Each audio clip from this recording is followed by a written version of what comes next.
Hello and welcome to a historical edition of the Managing Madrid Podcast. It is Friday, April 28th. This is Kiyan Sobhani. Historical because for the first time ever, we have opened up the live Zoom call for free. Typically, we only do it for patrons and thought today, you know what, let's just test this out. Let's see how it goes. A lot of people want to join the calls for whatever reason. They're not patrons yet. And so we thought, we're going to just kind of open it up a little bit and take some questions and whatnot. And so if you guys have any questions, just raise your virtual hand and then we'll kind of talk about it face to face. And while you guys take the time to do that, I'll just mention quickly that we have a lot of content that's coming your way. A lot of it's already been recorded and we're just kind of publish it and release it as we go. And we'll see where this podcast goes. So you guys can submit questions about anything you want. There's obviously some news today about Luka Modric. I'm sure we'll talk about many relevant things such as Manchester City and whatnot. But feel free to get creative because if you guys listen to the podcast regularly, you know that it can be challenging sometimes coming up with new topics when you cover the same team every single day, talking about them every single day, especially when there's a little bit of a lull in between games. There's not that much to talk about. So the more creative the question, the more I encourage it.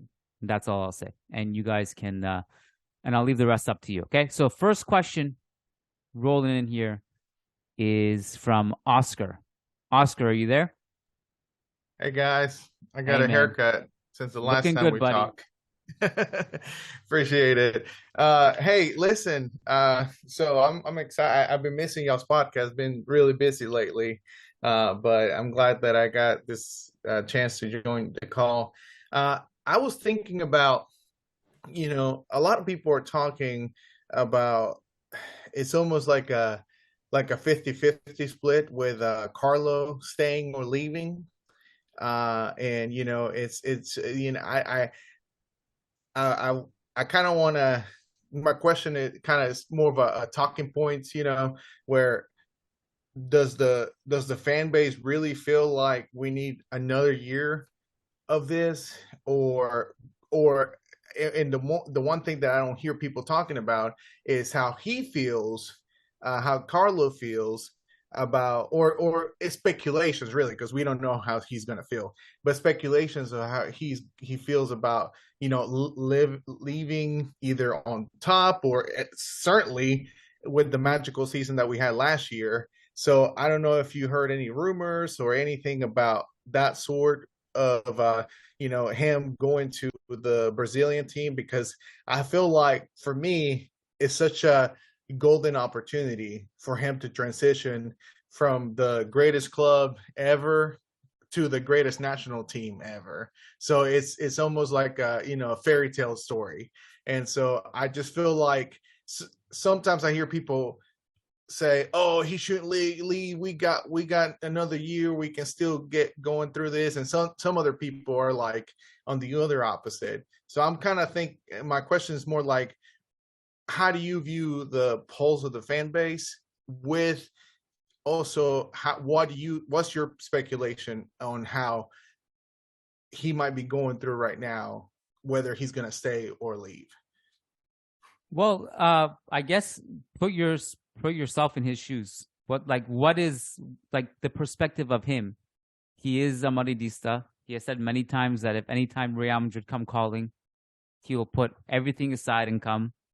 Poor Everton fans learned that the hard way. I don't think he's going anywhere unless he gets fired. And I personally, as a Madridista, if I was the coach, obviously I'm severely underqualified for that, but if I was the coach, I wouldn't want to go anywhere unless I was fired. I would fight it out till the end and keep going. Mind you, he's still fighting for 2 trophies. He's got a group of players that are extremely easy to coach and likable. They love him. And so I think it would be a lot different, if he was managing all these egos who hated him and he hated showing up to work every day and all that stuff. But, he also gets to work with his son every day. I feel like in a lot of ways, what Carlo is enduring now is he's got the dream job. Not least because he gets to coach Real Madrid, which admittedly for I think a lot of coaches would be an extremely, extremely difficult job. And it obviously is for Carlo too. But I think with Carlo in particular, he has the temperament and the know-how of managing the club, where I think he really, really enjoys going to work every day. And why wouldn't he? I mean, I think last year and La Decima was probably two of the most unforgettable years of his entire life. And so to have that privilege to be able to coach the club, I don't think he's going anywhere on his unless he's sacked. And so now I the way the club views it, I really don't know. I think if he wins the Champions League, he's not getting sacked. If he wins the Copa del Rey and not the Champions League, that has not been enough in the past to keep a manager on. And before you say, well, look at Carlo, what he's done last year, he's won the Champions League. Well, he got sacked literally the year after winning La Decima. And the reason they crashed out, a lot of it was out of his control. He got them to the semifinals. The team burnt out. They didn't have depth. He didn't get the signings he wanted, and all that stuff.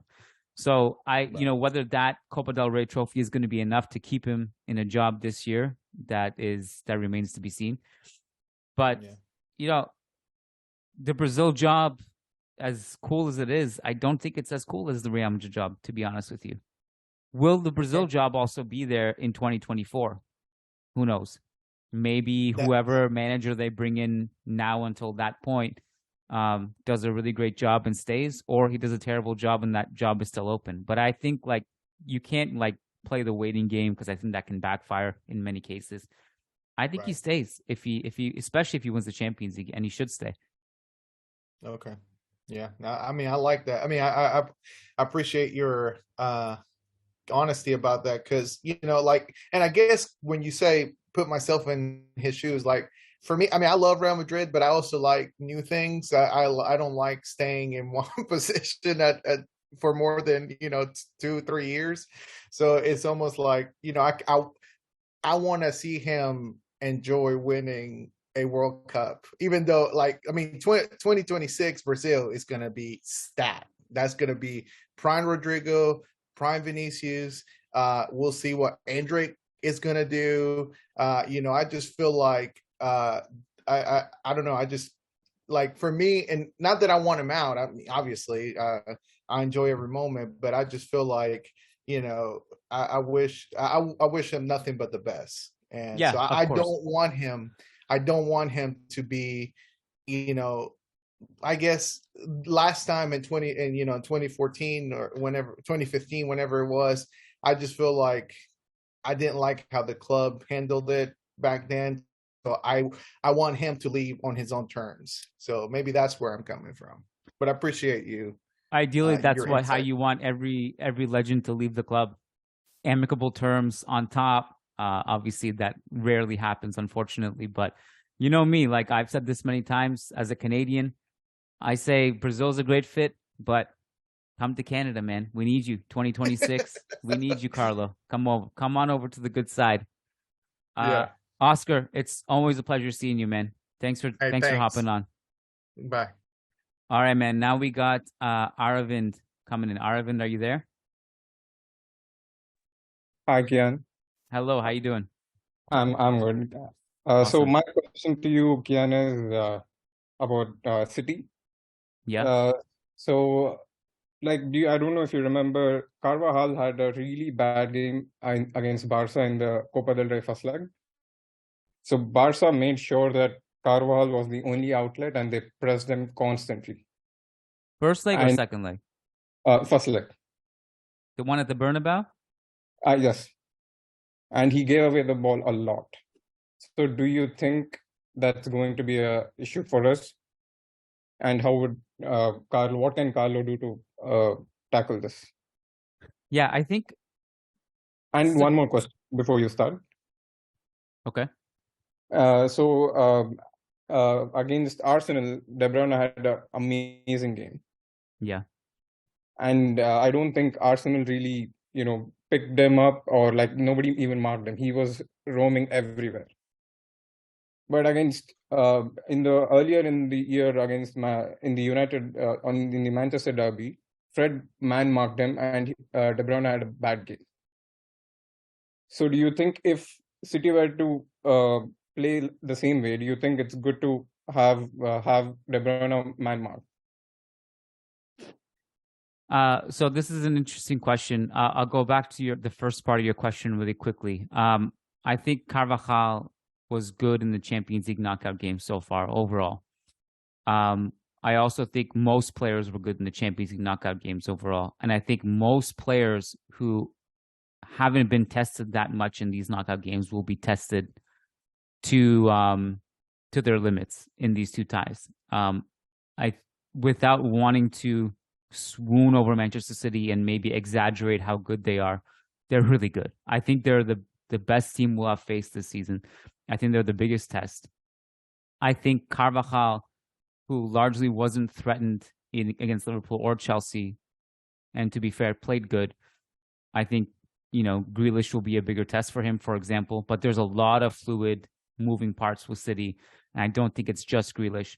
I also think you are rightfully bringing up the press, which is a different beast against City. I took note of a bunch of sequences in that Arsenal game where Arsenal actually, their build-out structure wasn't absolutely terrible, but they had no success at all escaping that press and getting into City's half in any meaningful way.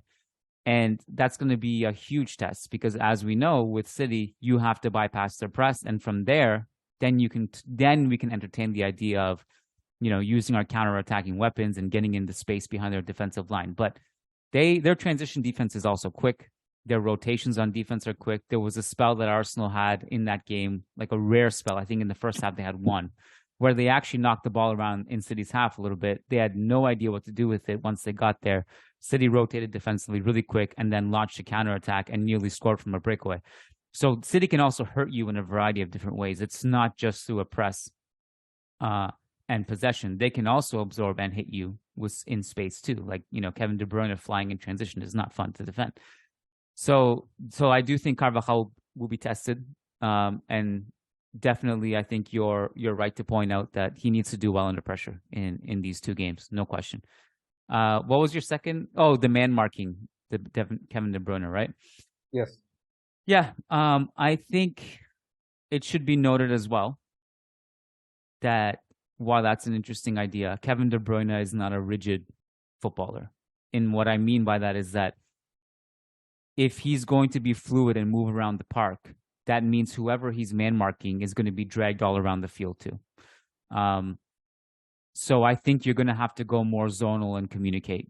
If you remember, and maybe this is an extreme example, but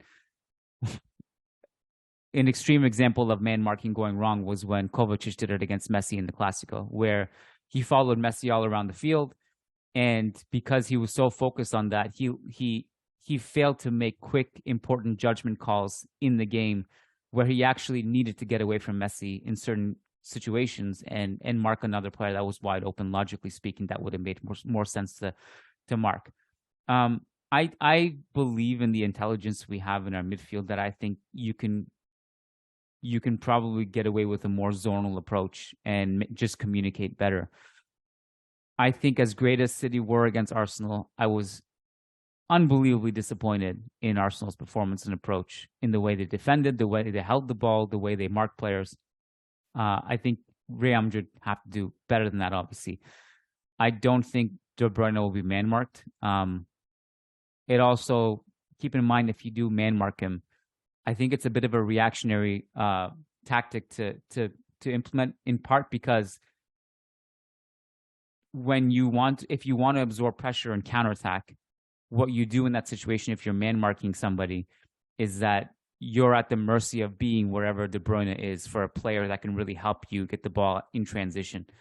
So I think from a positional standpoint, it's also a little bit risky to do that too, when you win the ball, if you know what I mean. But it's not a bad idea in theory, but I'm just kind of pointing out some of the pitfalls and the counter arguments that would come with that. Make sense? Yes, it makes sense. Yeah. Thank you for Thank you, Aravind. Thank you for tuning on, man. I appreciate it. Thank you for tuning in. All right. Next, we have Aditya. Aditya, are you there? Hi, yeah. Can you hear me? Yes, I can. Welcome, man. So, I don't know whether this is a fair question to ask, because who do you think will be the bigger loss, speaking, whether it will be Militao or whether it will be Modric, and whether losing Militao will be a bigger burden on the back line and Courtois to have a bigger performance or on the front line to mitigate the loss. It's a great question. I think Militao is the bigger loss because in midfield we have depth, and if you want to talk about Modric's experience, which is invaluable, you have Cruz on the field to kind of calm the team down under pressure too. I'm a believer in Rudiger and Nacho and Alaba, but I think Militao has been on such a different level this season to pretty much any center back in the world. Ignoring what happened a couple days ago against Girona, we're going to just ignore that, okay? We're just going to ignore it. Admittedly, it was not a good game from him, but that was an anomaly. I think it was a blip in an otherwise phenomenal season from him. I think Militao is a huge loss, and I think I've made this point regularly. If you guys have heard me say it, sorry for repeating it again. When we talk about like some of the great goal scorers, Lewandowski this season, in every single Clásico, Militao has put Lewandowski in his pocket. And so to not have that defensive weapon against a player like Haaland, not to say that you can lock down Haaland, but you can contain him, and not having Militao there really hurts. So you need a huge, huge game from Rudiger. Whereas in midfield, you have the cushion of, you have Camavinga, who's amazing. You have Fede Valverde, who's awesome. You have Toni Kroos's experience in ball progression and press resistancy. So you have kind of the two-way stuff covered until Modric hopefully comes back for the second leg. But Militao is a massive loss, I think. Was there another question there? What was that? Yeah, so it was just linked to that. I was asking whether the loss of Militao will be a bigger burden on the back line or on the front line. Yeah, I mean, on the back line, like, like Courtois. So since we have lost a major defender, our best defender maybe, whether we need to put more pressure, whether the attackers will be under more pressure to score more, considering all our comebacks last season have been at the Bernabeu in the second leg, and we are going to play the second leg with City. So let's say if the first leg is not going according to plan, so in that scenario, will the attackers be under more pressure for the first leg or the back? Yeah, of course. I mean, everything, this is a domino effect, because if you don't have Militao and you concede more goals because of that, as a byproduct of that means you have to score goals, and in turn there's more pressure on the attackers. So it's all related in that sense, and you just decrease your margin of error with all these things. If Militao's absence hurts you that badly defensively, and all of a sudden you have to score more against a team that can hold the ball and frustrate you, that's a problem. That's not being put in a good spot. So I think it affects both ends. Yeah. Thank you. Yeah. Thank you, man. Thank you for tuning in. All right. Next up, we have Godfrey. Godfrey, are you there?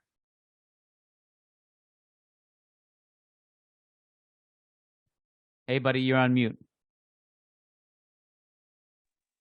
Oh, yeah. Hi, Kiyan. Hi, man. How you doing? I'm good. How about you? Great. What's up? What's your question? Okay. I have a question in relation to what Oscar asked earlier. If at all Ancelotti decides to go to Brazil, theoretically, I've seen rumors today and yesterday that Real Madrid are talking to Zidane just in case Ancelotti leaves.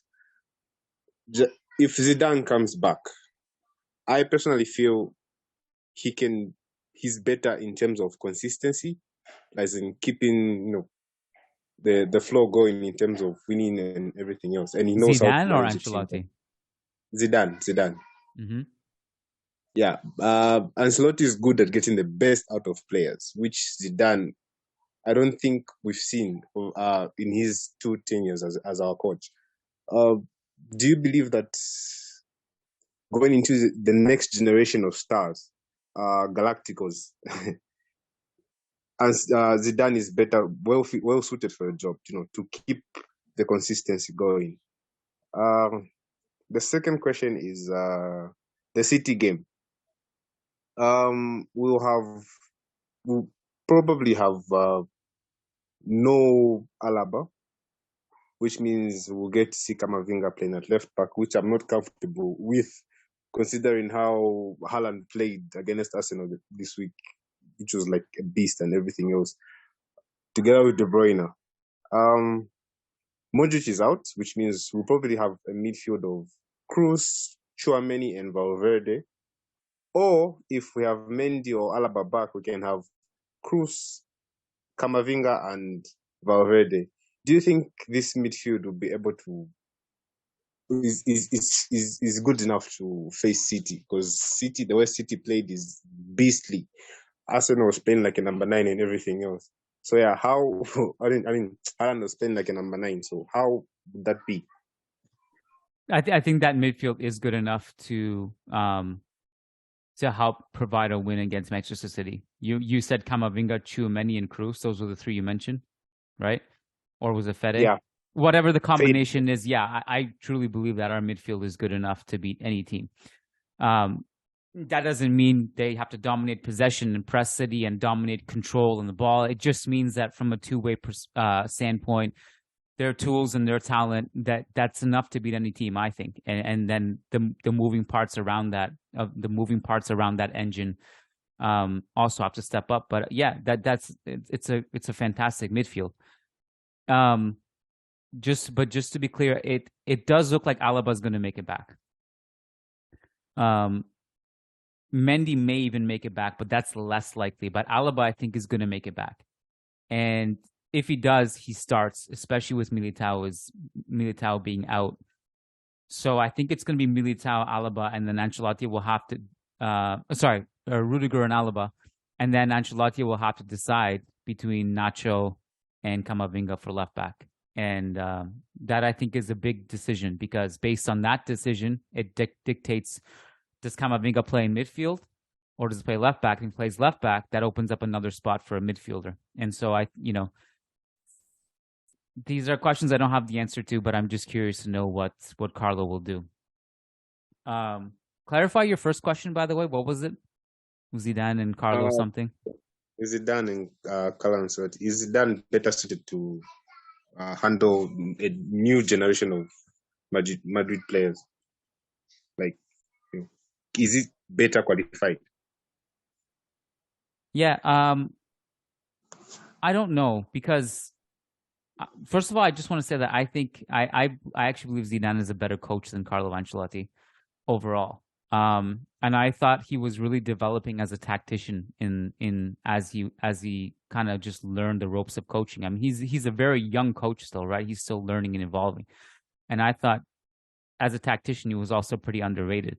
But I do think his football became a little bit stale towards that last season, and it became very defensive and conservative and boring to watch. But overall, you give Zidane some of the younger players that Carlo has now, maybe he can make it more dynamic and more fun and bring us different style of play.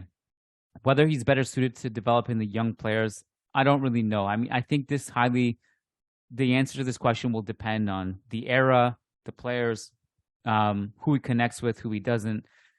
If you remember when Zidane first became coach, there was a sense of like, okay, this guy really cares about long-term development. And he had just come from Castilla, so he incorporated some of those players. Then as it kind of wore on, he was like, you know what? I have my 11. I have Kroos and Modric. I'm never going to bench these guys. I'm never going to bench this player and that player. And I think some of these younger players actually became frustrated, right? And we kind of saw them trickle out of the team over time. But that doesn't mean I think he's bad or good at developing players. It just means that I think each era he will evaluate players differently based on what he wants to do. Like I've seen many people say, like, if he comes back, then Ceballos is screwed for that, because Ceballos didn't really play under Zidane. Maybe not. Maybe things will be different this time. Maybe they won't. I don't know. If he does come back, I'm acting like he's coming back like he is. Because the other thing to make clear is that the easiest story to fabricate in football is write a story that Zidane's going to come back to Real Madrid. You can copy and paste it, schedule it from now until we die every season. because he's forever going to be linked with Real Madrid. So I think we have to also be careful not to go too crazy with that latest report. It may be true, it may not be, but I do think we'll forever be linked with him, and I think he's probably always a good choice anytime we need someone. Like, we put the bat signal out, just kind of like how Jupp Heynckes, anytime he was called upon for Bayern, he immediately was a good decision, and then they brought in a more long-term guy. But I'm a huge believer in Zidane, and I'm curious to see where he goes and what he does when he comes back, and I'm looking forward to his evolution. I think he's far from a finished product yet. I think he's going to continually evolve. I'm curious to see how that goes. Godfrey, thanks for hopping on, my friend. Good chatting. Okay. All right. Thanks. All right, bro. We're gonna bring in Aditya. Aditya, are you there? Hey, Kiyan, how you doing? Great, man. Welcome. Yeah, so 2 questions. First one was kind of following Godfrey's point about the midfield for the first leg, assuming Modric isn't going to be available. I've been of the opinion that Tchouaméni has to start regardless, if Modric was going to be fit for the first leg or not, because the way City used both their wingers as well as their eights, and the way Holland drops off to kind of like act as a decoy for De Bruyne to run into transition. I don't think even Camavinga, to a point, I don't definitely not Cruz, but Camavinga, even I don't think we would survive the first leg, forget the second one, if we don't play Tchouaméni. I think, to be honest, the best way to set up the midfield for the first leg is to have Kroos, Tchouaméni, and Fede as the midfield. I think he touched on it before, Godfrey, before me, and obviously I think the lineup besides that pretty much picks itself. Rodrygo with Vinicius and Benzema, and Carvajal, Rudiger, Alaba, who looks like he's gonna be fit for the first leg, and Camavinga at left back. Because I heard some shouts on Twitter that maybe Nacho can't play there because he did have a good first leg at Anfield when he came on for Alaba. When he came on for Alaba, yeah. So, but I saw him this weekend, and not this weekend. This was like yesterday, right? Or Wednesday, if I'm not mistaken. Tuesday, Tuesday. Tuesday, yeah. Yeah, the midweek games were messing me up. So, but he was getting pulled apart left, right, and center, and the way City play with Bernardo on the right, they don't play with a traditional winger. He more drifts into midfield and switches places with De Bruyne, and they kind of they have it like a dance. I think even Camavinga, I think is going to struggle there, obviously, but I think he's more physically equipped to handle those situations. And the second point is not really Madrid related, football related. I'm going to Madrid in December of this year. I was wondering if you can give me any tips for staying there, and I'm learning. I'm kind of I've started to learn the language a little bit, but I know you go there on a pretty frequent basis. So if you can give me any tips and stuff, I'd really appreciate it. For sure, man. You're going in December? Yeah, I think 19th or 20th, if I'm not mistaken. Okay. It really depends on what you want to do when you're there and what you care about. But if you're the good thing about Madrid is that it almost doesn't matter where you stay because the metro system is incredible. I also do a lot of walking. So if you don't care about being in the absolute city central, the downtown tourist part, I would stay in a little bit more of a little bit outside of it, like the Chambéry area. That is a really good area just because it's really loud downtown if you want to sleep. It's crazy, like 4 or 5 a.m. All you hear is club music and people screaming. So if you want to stay, if you don't care about being downtown and you don't mind walking 20 minutes or so, then maybe stay a little bit outside of it if you can, but it doesn't matter where you stay is kind of the bottom line. With Madrid and food, just go to tapas bars. I'm happy if you want to send me an email. I'm going to put my email in the chat. if you want anything specific, I'm happy to answer it. Just give me a second. All right, my email is Yeah. there. Feel free to email me. Yeah, I'll definitely find more questions. Also, I think the inauguration for the new Bernabeu is going to be around that time, if I'm not mistaken. I mean, unless it doesn't get delayed for like that's the 100th time. I mean, ideally it's ready for the beginning of next season, but the like you said, you can't predict these things. Construction is constantly about delays and unexpected things that happen. Even things like completely out of the club's control, like the war in Ukraine and getting shortage of materials, all that stuff. So like you never know, but I hope for your sake you get to see that. So your previous question about Tchouaméni, I think is completely accurate. I completely wholeheartedly agree. Like even with Modric or without Modric, I would start him in this game. I have said it many times. I think people are bored of me saying it. Cruz cannot play in the 6 against City. I think it works against Liverpool and Chelsea, in part because Liverpool had 0 midfield and Chelsea are worse than my high school team right now. And I don't think there was enough pressure on him. I think City are going to be suffocating. I think they're more dynamic and they're positionally on a different level than those two previous opponents we faced.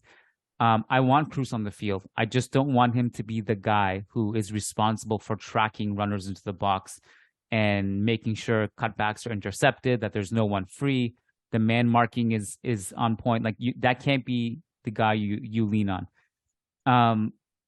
So I would put Tchouaméni. At the very, very worst, if Carlos still does not trust Tchouaméni by then for whatever reason, then put Camavinga there.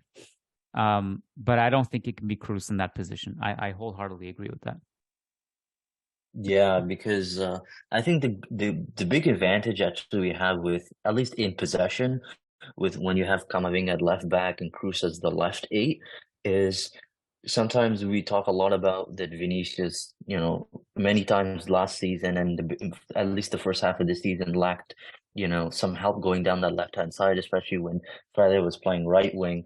I think the main, people talk about how great City have been this season, especially with their new kind of formation they've found with a 3-2-5, with Stones inverting into midfield and essentially playing 4 center backs when they defend. So I remember last year they had Cancelo and Zinchenko defending the wings along with Grealish, right? And I remember the cross that Carvajal does to Rodrygo.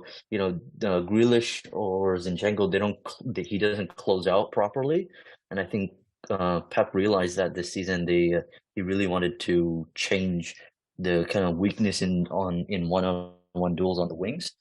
I think that was a really cool thing that I guess he figured out. But the big problem I see is because they invert Stones into midfield, there's this big gap in transition in front of Ake or whoever the right center back is, and behind Stones there's this big, and usually that's where we overload the most, right?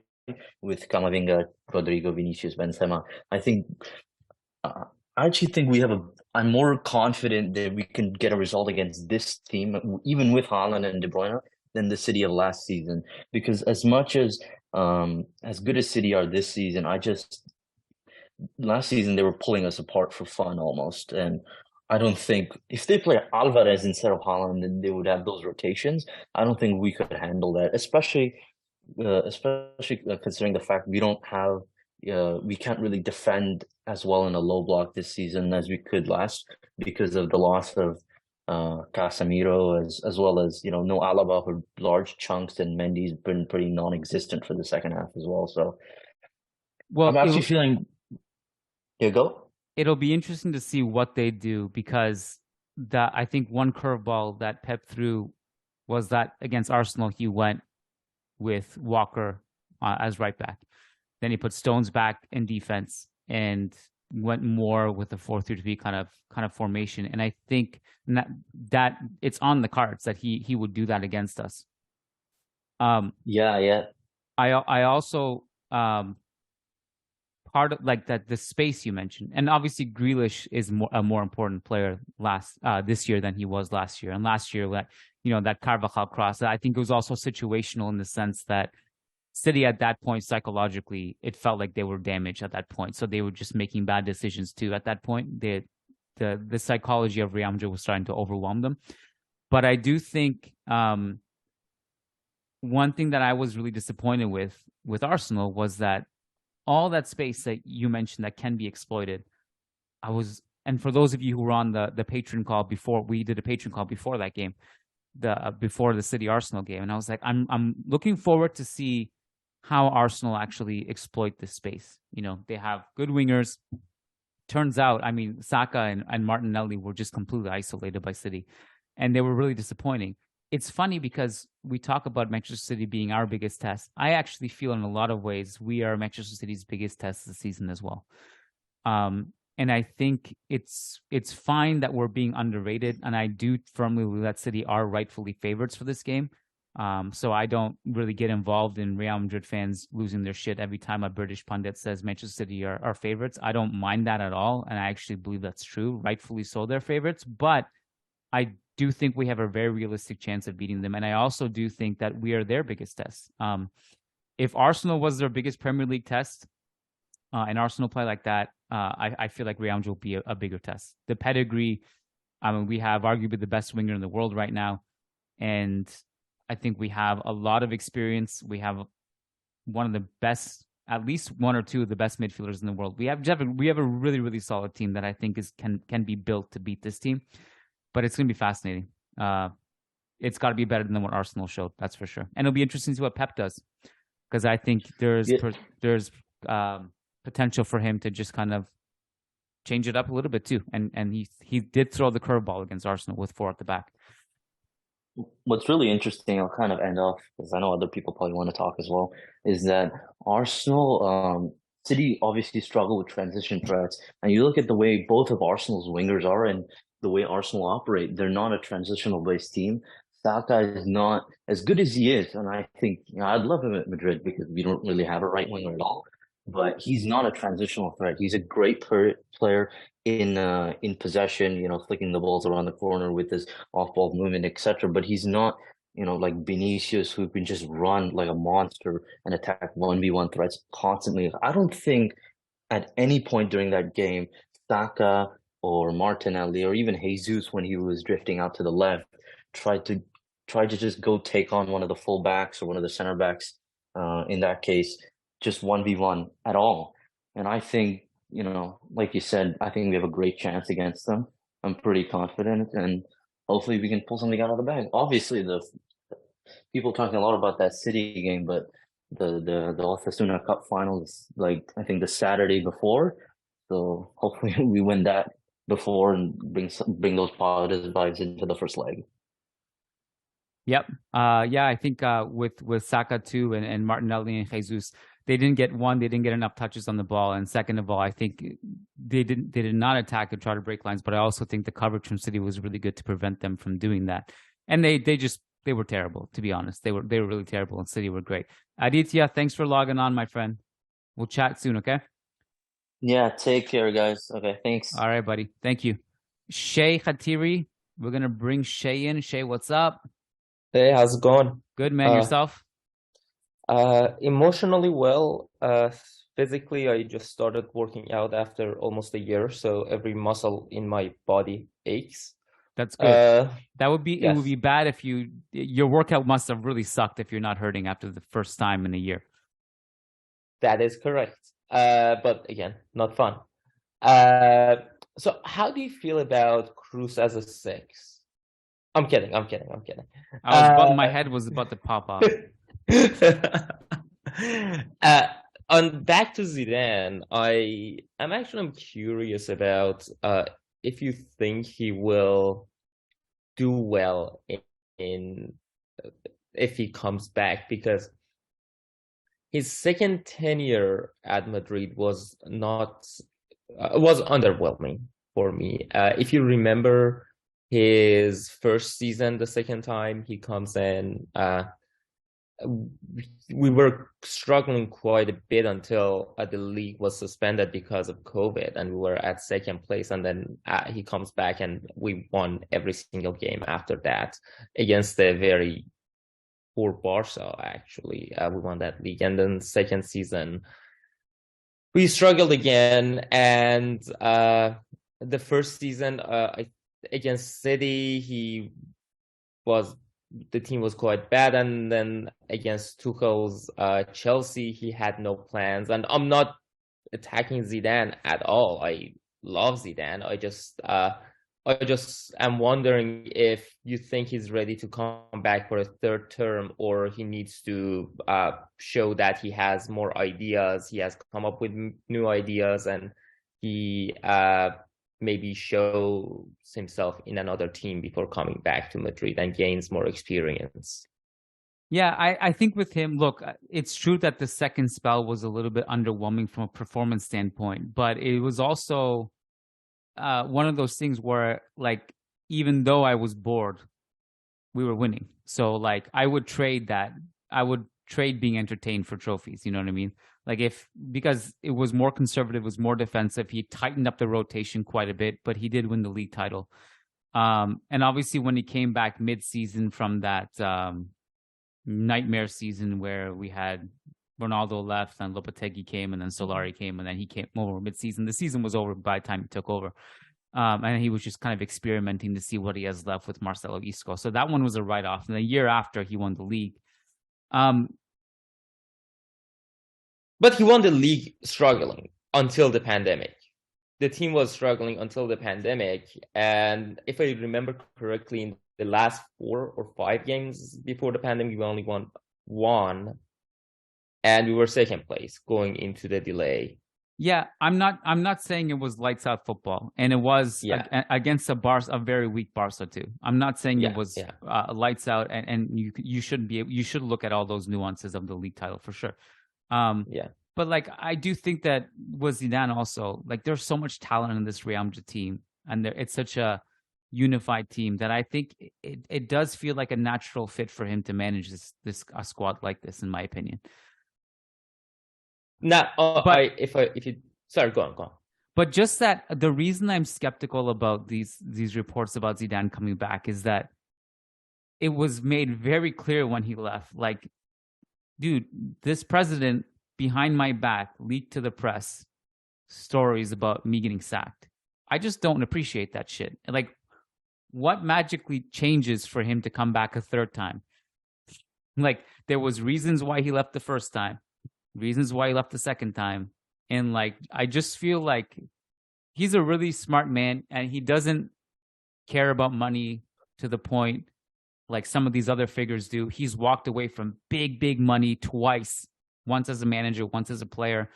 So I don't think he's in desperate need. I need to come back and, like, prove myself and make bank again.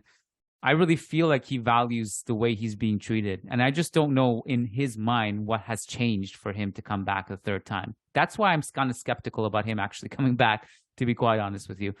But yes, you were going to make a point. What were you going to say? Yeah, so then now I have to make 2 points because that what you mentioned. But my first point is that, in a way, Zidane actually, to endorse your point about the talent in the squad, Zidane is very much like Carlo for me, because both of them appear to me to be coaches who struggle in teams without talent. Like Carlo in Everton and Napoli was not that good, but in teams with talent, he's fantastic. And Zidane is quite the same way to me, that he cannot deliver very well in teams that lack excellent talent or mature talent, but nobody can do better than he can in teams that have an abundance of talent. And second point, you mentioned why he would come back. I don't know. I mean, he also left the first time and came under quite similar circumstances and came back. And I wonder if the leaks were just a straw that broke the camel's back, which is to say that just Madrid is it's exhausting to manage Madrid's dressing room, and he was just emotionally and mentally tired. And he also hated press conferences with a passion. Yeah. So and if all these things combined, and you're emotionally tired, and you see the leaks, you're like, okay, I'm leaving. And like the first time, after a year, after 2 years, after 3 years, you have had some psychological rest and are ready to come back. And again, after 2 or 3 years, you'll be exhausted again and leave and take a break. Maybe that is also it. Look, I mean, 2-3 years is a long time, even like to just manage a club, let alone manage a club like Real Madrid. Look, I will say this, and we have to move on after this because there's a few more hands up. But if there's one person who has the power to convince someone else that nothing ever happened, like from a politician standpoint, is Florentino Perez. Like the amount of relationships he just mends, and as if nothing has happened in the past. It's, Florentino is an absolute expert at that. So I think he can probably convince Zidane one way or the other if that was the case. Shay, always a pleasure, man. Rest up. All right. Next we got Adam. Adam, are you there? The next few guys, I'm just going to make a request. Can we make them concise? Because I only have like 5 minutes left top. So we're going to see if we can do a little bit rapid fire here. Adam, you there? Yeah, I'll be quick, guys. Yeah, can you hear me, guys? Okay, bro. Yep. Yeah. Just a quick question. So, obviously, seeing the Bellingham story today, personally, I'm a big fan of Ceballos in our team as well. So, looking at the future, I don't really understand why we need to go and spend, the 120 odd million that they're asking for. So, just in your opinion, Kiyan, what would you say is like more reliable in terms of the reports coming out? Do you reckon there's any truth in it, or do you reckon we're just gonna, not gonna overprice ourselves and just maybe extend Ceballos? That's it, really. Okay, it's great question. I can't believe it took this long for Bellingham to come up based on the report today. But I think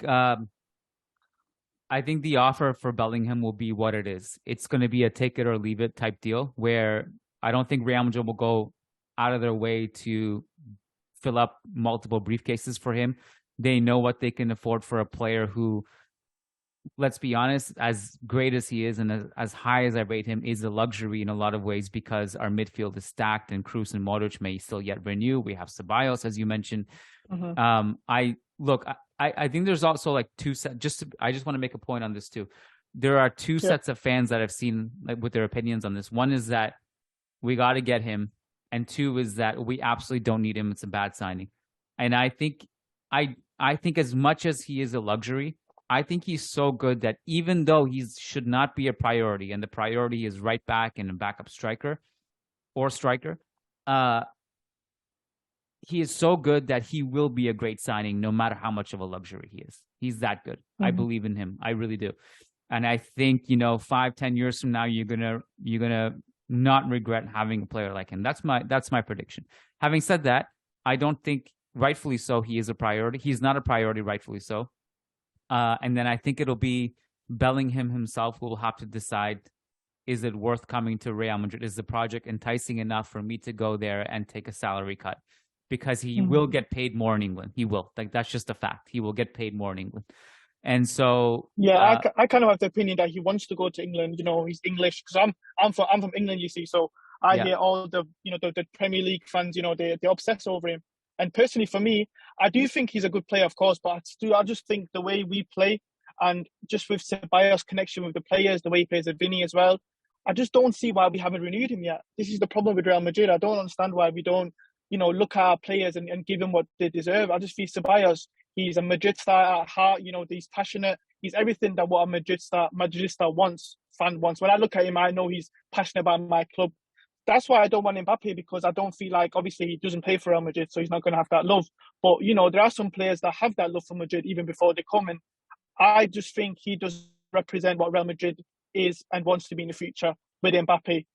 Vinicius, he's the perfect example of a player who I would pretty much die for. I love Vinicius just because he's everything a Real Madrid fan wants. So, I just think we need to look at that, and I feel like our club needs to adopt more of that style of players who want to play for our club rather than players who are going to be good in 10 years or who are going to make us a lot of money, Yeah. Look, you're speaking my language. I think Ceballos has earned the renewal. Like, he's done enough to earn a renewal. I think he should continue. No question. Yeah. Adam, thanks for joining, my friend. It was good chatting. Man. All right. Take care. Next up, we got Manuel Gamborino. What's up? What's up, Kiyan? Hey, man. Just two quick questions. I'll keep it concise. Okay. The first is, in your opinion, which would be the 1 versus 1 duel, which is more detrimental to get the tie actually ahead of the City game, if it's to stop Haaland or stop the channels of the City team to get to Haaland, and given Benzema's struggles, how the link between the midfield and the attack, especially the two wingers, would have to work or connect to overload and attack this space, and what would your preferred 11 would be ahead of the tie? I don't think it's like one or the other for the first question. Haaland is probably the best off-ball mover we have in football right now. He's just so cerebral about showing up in the right places, and City in turn generate the most chances of anyone. And so that's a bad combination. So I don't, it's not like you prevent one or the other, but I do think for that reason that you mentioned, Carlo's gonna lean towards the safety net of being a bit more conservative and playing a little bit deeper to just clog the channels a little bit and to make sure that you can limit the amount of balls that go into the box for Haaland to feed off of. The second question, I'm not sure if I understand it properly. Do you want to rephrase it? Yeah, I mean, so we all know that Benzema's physics state is not at least not at the level of the last season. So to replace that the activity and of the ball movement that he currently or he used to have, how should the two wingers act in order to be able to attack this space that City will leave? I mean, thinking that they are currently using some sort of 3-5-2 formations with Stones acting as a sort of central defensive midfielder for progression, and that their center backs are like the nominal fullbacks. Well, the answer is have Rodrygo on the field. If you go back and watch any of the last few Rodrygo games, apart from the last one, but go watch the second leg at the Camp Nou. Go watch the Chelsea games. Rodrygo's fluidity and movement completely broke Chelsea and Barcelona, and just having. And I'm not saying you replace Benzema with Rodrygo. What I'm saying is you have Rodrygo on the field with those two together, because that in itself creates so much more space. It creates one extra run to drag defenders around for City to deal with. You make City's job a lot easier defensively if you only have Vinicius, plus God knows what shape Benzema will be in. It's easier to mark. You just kind of focus your defensive energy in transition to make sure Vinicius doesn't have space. So the answer to me is just have Rodrygo on the field. You need that third attacking option, I think. So you're going to sacrifice a little bit defensively, probably, but I think it's going to be necessary to increase your chances and increase the volume of chances against City. This is the way I look at it. All right, Manuel. Who does not love a fight fire against fire, right?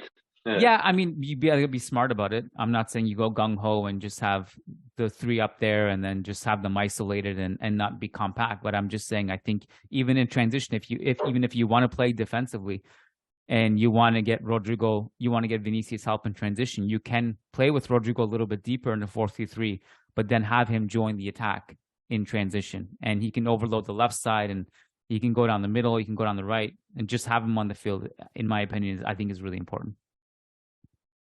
Thank you, man. Thanks, Manuel. Good question. Farid, are you there? Hi, Kiyan. Hey, man. How you doing? I'm fine, thank you. Great. So just a quick question. I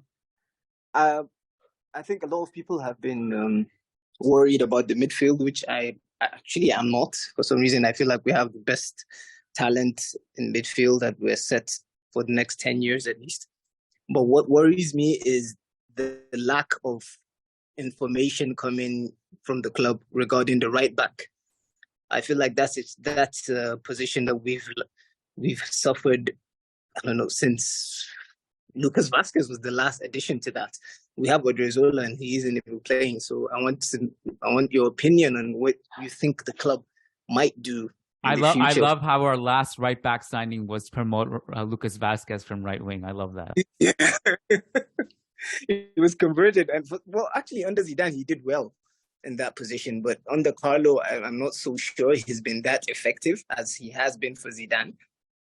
So I want to know like what your opinion is in the future, like next season, next summer, if we're going to promote Vinicius Tobias or we're going to sign another right back, and if you think Carvajal is going to fare, if he's going to hold his own, against Grealish in the Manchester City tie to come next week.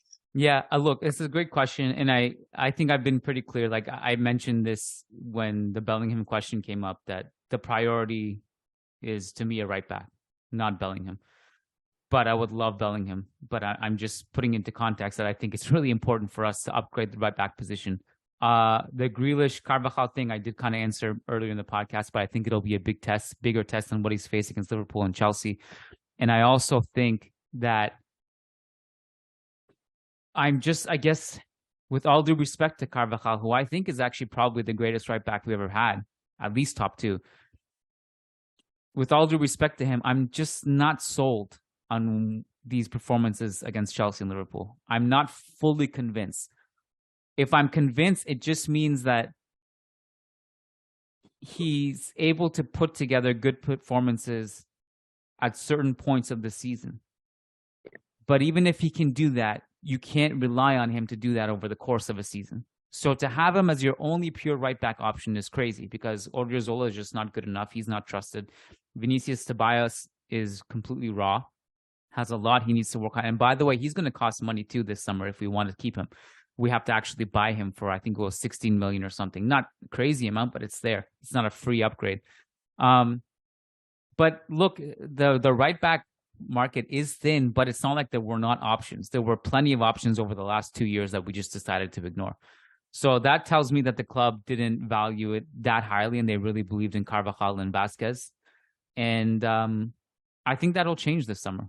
I don't know who the name is, but I think it will change in terms of whether they think they need one or not. I think they will. They will look to bring someone in. I don't know who the name is, to be quite honest with you, but I think their stance on that has changed a little bit. So hopefully, yeah. Good question, Farid. Thank you, man. Nice chatting with you. All right, we're gonna bring in Austin. That'll be the last one. Also, sorry, I have not had time to keep up with the chat, but I hope everything is going great and it's PG there. Hopefully, everything's okay. I don't see Shay making any horrified faces, so Shay's the moderator. All right, Austin, are you there? Yeah, I'm here. Good morning, Kiyan. All right, how you doing? Good. So I just have something that's been on my mind for a very long while now. So against the City game, why don't we just go with Tchouaméni, Camavinga, and Valverde in the midfield?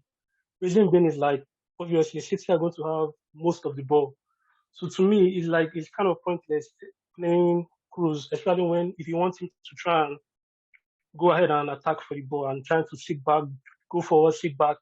I think it's kind of pointless playing him in that kind of situation. And if we can play with someone like Valverde and Camavinga as the eights, both left and right side, we can help with the defense and the transition, which is the only way I think we can beat City on the transition, winning the ball back and going forward.